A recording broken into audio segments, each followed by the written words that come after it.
की बार अब की बार আপকি বার 400 পার।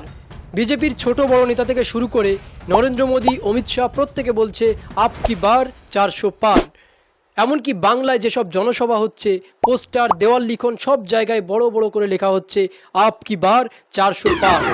কিন্তু যে এনডিএ জোট আগের বার 353টি আসন পেয়েছিল, তাদের পক্ষে 400 আসন পার করা এইবার আদৌ সম্ভব? গ্রাউন্ড রিয়েলিটি কি বলছে? বাস্তবতা বলছে এটা কঠিন, খুব কঠিন, কিন্তু অসম্ভব নয়। তাহলে এই যে বাড়তি 50টি আসন, এই বাড়তি 50টি আসন এনডিএ বা বিজেপি কিভাবে পেতে পারে, কোন কোন রাজ্য থেকে পেতে পারে, এই সব আমরা এই ভিডিওতে আলোচনা করব। এবং এই 50টি আসন পেতে বাংলার কি ভূমিকা থাকতে পারে সেটাও আলোচনা করব। তার আগে বলবো, এই আপকি বার 400 পার বলার পেছনে নেপথ্যের 3টি কারণ, যে 3টি কারণে মূলত বিজেপি আরও বেশি করে প্রচার করছে আপকি বার 400 পার। তার আগে একটা অনুরোধ, যদি আপনি চ্যানেলে নতুন হন, এই ধরনের ভিন্ন স্বাদের রাজনৈতিক ভিডিও পেতে অবশ্যই চ্যানেলটি সাবস্ক্রাইব করবেন, আর ভালো লাগলে ভিডিওটি লাইক করবেন, ভালো না লাগলে অবশ্যই ডিসলাইক করবেন, আপনার গণতান্ত্রিক অধিকার আছে। এই আপকি বার 400 পার বলার পেছনে যে কারণগুলো রয়েছে, তার মধ্যে প্রথম কারণ হলো দলের কর্মীদের মনোবল চাঙ্গা করা। বিজেপি চাইছে, বা নরেন্দ্র মোদী, অমিত শাহজি চাইছে যে বিজেপি কর্মীদের মনোবল চাঙ্গা করে maximum number of seat achieve করা, অর্থাৎ যত বেশি সম্ভব আসন পাওয়া। আর প্রথম কারণ যদি হয় দলের কর্মীদের মনোবল চাঙ্গা করা, দ্বিতীয় কারণটা ঠিক তার বিপরীত, অর্থাৎ এই আপকি বার 400 পার বলে বিরোধী দলের কর্মীদের মনোবল ভেঙে দেওয়া, কনফিডেন্স কমিয়ে দেওয়া, এবং তাদের, শুধু কর্মীদের নয়, বিরোধী দলের নেতাদের একটা মানসিক প্রেশার ক্রিয়েট করা, যার ফলে অনেকটাই ফায়দা হতে পারে ভারতীয় জনতা পার্টি বা এনডিএর। আর তৃতীয় কারণটা খুব গুরুত্বপূর্ণ। তৃতীয় কারণটা হলো বিজেপি চাইছে 2/3 মেজরিটি। 2/3 মেজরিটি পেলে বিজেপি অনেক গুরুত্বপূর্ণ বিল পাশ করতে পারবে, যেমন ইউসিসি, এক দেশ এক নির্বাচন, এবং আরও অনেকগুলো বিজেপির উদ্দেশ্য রয়েছে যে বিলগুলো তারা পাশ করতে চায়, সেগুলো পাশ করাটা অনেকটাই সহজ হবে যদি বিজেপি বা এনডিএ জোট 400-র বেশি আসন পায়। এবার আমরা আলোচনা করব যে কিভাবে এই 400-র বেশি আসন পাওয়া সম্ভব এবং কোন কোন রাজ্য থেকে। প্রথমেই আসি আমাদের নিজের রাজ্য বাংলায়। বাংলা থেকে বিজেপি আগেরবার 18টি আসন পেয়েছিল। এইবার বিজেপি আশা করছে এখান থেকে আসন সংখ্যা অনেকটাই বাড়াবে।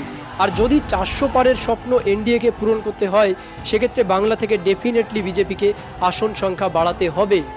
বিজেপির ধারণা এখান থেকে তারা 25টির উপরে আসন পাবে, কিন্তু যদি 25টি আসন নাও পায়, সেক্ষেত্রেও বিজেপিকে অন্তত 23-24টি আসন বাংলা থেকে অবশ্যই পেতে হবে যদি 400 পার করতে হয়।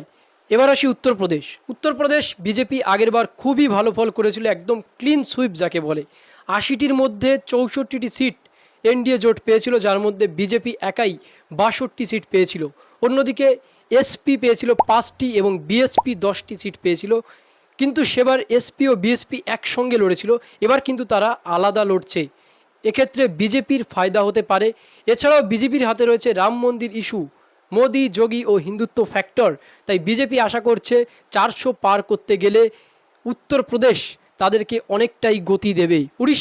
উড়িষ্যার মুখ্যমন্ত্রী নবীন পটনায়ক বেশ ইন্টারেস্টিং একজন লোক, যিনি সাথে পাচে থাকেন না, অর্থাৎ বিজেপির সঙ্গেও খুব ঘনিষ্ঠতা দেখান না, আবার বিজেপি বিরোধী দলগুলোর সঙ্গেও খুব একটা ঘনিষ্ঠতা দেখান না, নিজের মতো থাকেন।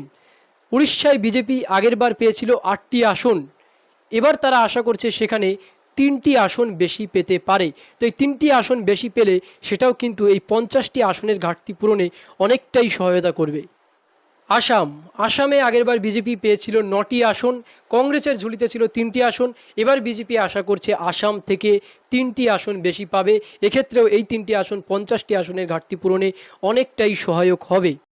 অন্ধ্রপ্রদেশ বিজেপির জন্য এবার বেশ একটা বড় সুযোগ। অন্ধ্রপ্রদেশে আগেরবার বিজেপি একটি আসনও পায়নি, কিন্তু এবার তারা 6টি আসনে লড়ছে। একই সঙ্গে তাদের জোট সঙ্গী টিডিপি ও জনসেনা 19টি আসনে লড়ছে। তাই এক্ষেত্রে বিজেপি এবার এই রাজ্যে যেমন নিজেরা খাতা খুলতে পারে, তেমনি তাদের জোট সঙ্গীরাও কিন্তু ভালো ফল করতে পারে। সেক্ষেত্রে বিজেপি এই রাজ্য থেকে 10 থেকে 12টি একদম নতুন আসন পেতে পারে, যেটা 50টি আসনের লক্ষ্য পূরণে অত্যন্ত বড় একটি সহায়ক হবে। তবেই 400 পার মিশন সাকসেসফুল করতে গেলে এনডিএ জোটের সবথেকে বড় চ্যালেঞ্জ দুটি রাজ্য, মহারাষ্ট্র, বিহার। মহারাষ্ট্রে আগেরবার বিজেপি ও শিবসেনা একসঙ্গে লড়ে 48টি আসনের মধ্যে কিন্তু 41টি আসন পেয়েছিল, কিন্তু এরপর অনেক নাটক মঞ্চস্থ হয় মহারাষ্ট্রের রাজনীতিতে। একনাথ শিন্ডের নেতৃত্বে বিজেপির সঙ্গে আছে শিবসেনার একটি পোর্শন, আরেকটি পোর্শন কিন্তু আছে উদ্ধব ঠাকরের নেতৃত্বে কংগ্রেসের সঙ্গে, এনসিপির সঙ্গে। ঠিক অনুরূপভাবে এনসিপির কিন্তু একটি অংশ অজিত পাওয়ারের নেতৃত্বে বিজেপির সঙ্গে নির্বাচন লড়বে। তাই এবার খেলা বেশ কমপ্লেক্স, কি হবে এখানে বলা বেশ মুশকিল। বিজেপি কি আগেরবারের আসন ধরে রাখতে পারবে, বা দুটো একটা আসন আরও বাড়াতে পারবে, নাকি আগেরবারের আসন বিজেপি ও শিবসেনা জোট যে বিরাট সংখ্যক আসন পেয়েছিল তার মধ্যে কিছু সংখ্যক আসন হারিয়ে ফেলবে, সেটা দেখতে হলে আমাদের 4 জুন অবধি অপেক্ষা করতে হবে। মহারাষ্ট্রের মতো আরেকটা চ্যালেঞ্জিং রাজ্য বিহার। বিহারে আগেরবার বিজেপি একদম ক্লিন সুইপ মেরেছিল। 40টি আসনের মধ্যে 39টি আসন একারাই পেয়েছিল বিজেপি জেডিইউ জোট। কিন্তু জেডিইউ জোট এবার কটি আসন পাবে সেটা দেখার বিষয়, কারণ নীতিশ কুমারের এই বারবার পাল্টিবাজি এটা কিন্তু বিহারের মানুষ এবার ভালোভাবে নাও নিতে পারে। তাই বিজেপি তাদের আসনগুলো ধরে রাখতে পারলেও জেডিইউ তাদের আসনগুলো ধরে রাখতে পারবে কিনা সেটাও কিন্তু দেখার বিষয়। যদি না পারে তাহলে এই 400 পারের স্বপ্নে অনেকটাই আঘাত লাগতে পারে। বিহার মহারাষ্ট্রের মতো বিজেপির কাছে আরেকটি চ্যালেঞ্জ গুজরাট। গুজরাটে আগেরবার বিজেপি একদম ক্লিন সুইপ করেছিল, কিন্তু এবার কি করবে, এবার সেই আসনগুলো ধরে রাখতে পারবে কিনা সেটা কিন্তু একটা চ্যালেঞ্জিং বিষয় বিজেপি এবং এনডিএ জোটের জন্য। দক্ষিণের রাজ্যগুলিতে এবার বিজেপি কিছু আসন জয়ের স্বপ্ন দেখছে। দক্ষিণে কিন্তু বিজেপি একদমই খাতা খুলতে পারে না। কেরালাতেও একই অবস্থা, আগেরবার 16টি আসনে প্রার্থী দিয়েও কেরালাতে শূন্য হাতে ফিরতে হয়েছে বিজেপিকে। কিন্তু দক্ষিণের রাজ্যগুলি এবং কেরালায় এবার বিজেপি আশা করছে অন্তত কিছু আসন পাবে, আর যদি সেটা পায় তাহলে 400 আসন পাওয়া খুব একটা কঠিন হবে না এনডিএ জোটের পক্ষে। পুরো ক্যালকুলেশনটা যদি এবার আমরা খেয়াল করি তাহলে দেখা যাবে যে বিজেপি এবার নতুন নতুন কিছু রাজ্যে আসন পাবে, নতুন নতুন আসন পাবে, তাদের জোট সঙ্গীরা কিছু নতুন আসন পাবে, এবং কিছু রাজ্য যেমন বাংলা, আসাম, উড়িষ্যা এই ধরনের কিছু রাজ্যে আসন সংখ্যা বেশ বাড়াবে। তেমনি বড় যে রাজ্যগুলো আছে গুজরাট, উত্তরপ্রদেশ, বিহার, মহারাষ্ট্র, যেখানে তারা আগেরবার ক্লিন সুইপ মেরেছিল, এইগুলো তাদেরকে ধরে রাখতে হবে। যদি তারা এইগুলো ধরে রাখতে পারে, এই ছোট ছোট সম্ভাবনাগুলিকে বাস্তবে রূপ দিতে পারে, সেক্ষেত্রে 400 আসন পাওয়া কঠিন হলেও কিন্তু বাস্তবে সম্ভব। ভিডিওটি ভালো লাগলে অবশ্যই লাইক করবেন এবং কমেন্ট বক্সে নিজের মতামত জানাবেন।